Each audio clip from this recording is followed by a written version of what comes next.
સતત છઠ્ઠા દિવસે પણ દબાણ શાખાની ટીમ એક્ટિવ મોડમાં છે। વડોદરા શહેરના અક્ષરચોક બ્રિજ પાસેથી સનફાર્મા રોડ સુધીના જ્યારે દબાણો દૂર કરવામાં આવતા હોય તે અંતર્ગત બોલાચાલી થઈ છે, એટલે કે ઘર્ષણ પર સર્જાયું છે। શહેરના અલગ અલગ વિસ્તારોમાં દબાણ શાખાની ટીમ દ્વારા દબાણો દૂર કરવામાં આવી રહ્યા છે, ત્યારે અક્ષરચોકથી સનફાર્મા રોડ વચ્ચે જે મુખ્ય માર્ગ છે ત્યાં કોમ્પ્લેક્સ તથા લારી ગલ્લા દુકાનો હટાવવાની જે કામગીરી હાથ ધરવામાં આવી છે, ત્યારે અહીંયા બેનરો તોડી નાખતા વિવાદ સર્જાયો છે। દુકાનદારો અને અધિકારીઓ સાથે બોલાચાલી પણ થઈ છે અને એ દ્રશ્યો સ્પાર્ક ટુડે ન્યૂઝના કેમેરામાં કેદ થયા છે। જેપી પોલીસ સ્ટેશન અને અટલાદરા પોલીસ સ્ટેશનનો સ્ટાફ ઘટનાસ્થળ પર પહોંચ્યો છે।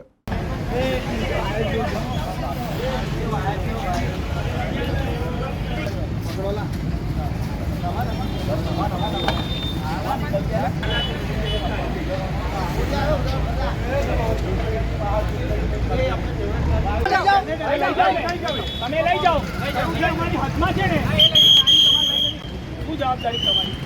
અરે અમે બિલ્ડિંગમાં છીએ પણ એક બાજુ તમે બિલ્ડિંગ કહો છો, એક બાજુ છે તમે બોર્ડ લગાવવાનું હોય તો પરવાનગી લઈને બોર્ડ લગાવો। મેં તમને શું કીધું? તમે તોડી તો નાખ્યું જ છે। અરે ભાઈ અમે નહીં લગાવવા જાય આપ કેવું હોય તો કઈ જગ્યા હોય તો પછી અમારી તો લાગે ને એવી રીતે લોરી પર રોક કરાવો।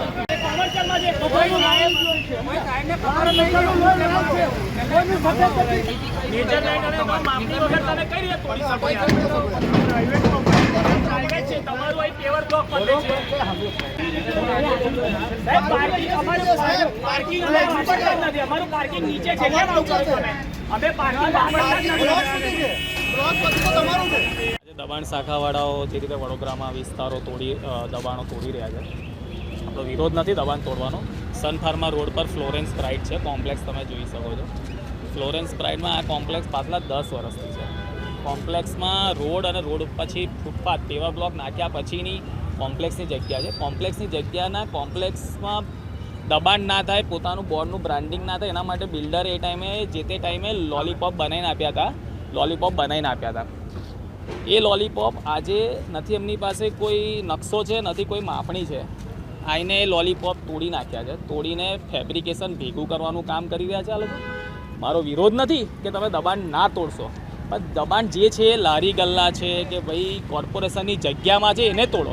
પણ તમે આજે બિલ્ડિંગ પ્રાઇવેટ બિલ્ડિંગ છે એની પ્રાઇવેટ જગ્યામાં આવીને લોલીપોપ તોડીને આજે લોલીપોપ ચેનલોની છે, જે રેલવેની ચેનલો કેટલી હેવી આવે છે એ ભેગી કરવાના કામો કરી રહ્યા છે।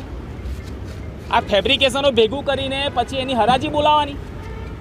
તમે જેની વસ્તુ છે તમે તોડ નાખ્યું છે, ગુનો તો કર્યો જ છે, ભલે જ અમારી જગ્યા છે, તમે લગાવીને તો આપવાના નથી। અને એમનો વિષય એવો છે કે ભાઈ આ કોમર્શિયલવાળાનું છે, કોમર્શિયલવાળો કોઈ અધિકારી અહીં નથી, બરાબર છે। ત્યારબાદ કહે છે કે દબાણ શાખાએ તોડ્યો, પોલીસ કહે છે અમે નથી તોડ્યું, છે આખી ટીમ અહીંયા જ, પણ કોઈ પૂરતો જવાબ આપવા તૈયાર નથી। તો મારે એ જ જાણવું છે કે ભાઈ તમે તોડવાનું તો તોડી નાખ્યું છે, એનો વિરોધ નથી। આ અમારી ફ્લોરેન્સ બિલ્ડિંગ છે, વર્ષોથી બોર્ડ લાગેલા છે, અને આ લોકો અત્યારે અમને ના કોઈ નોટિસ ને અમને કોઈ કીધા વગર ના જાણ કર્યા વગર ડાયરેક્ટ બિલ્ડરની હદમાં આવતી વસ્તુઓ બધી લોખંડની તોડી નાખી છે।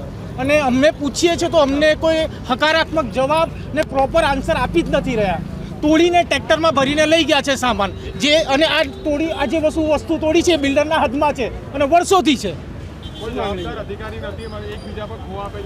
એકબીજા પર ખો આપે છે ને એમને પૂછ્યું કે માપણી કરો તો એમણે માપણી નહીં કરીને બધું તોડીને લઈ ગયા છે।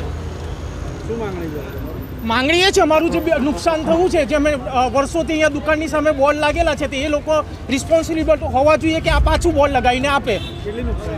હવે નુકસાની આ બધા લોકોની, આ બધા દુકાનદારોની બધાની નુકસાની થઈ છે એ ખબર નહીં પડે, મગર જે નુકસાન થયું છે એની ભરપાઈ એમને કરવી જોઈએ। વગર નોટિસ આપ્યા વગર એ કીધા વગર એ લોકો લઈ ગયા છે। આ ખોટું છે અને સદતન ખોટું છે। વિજય।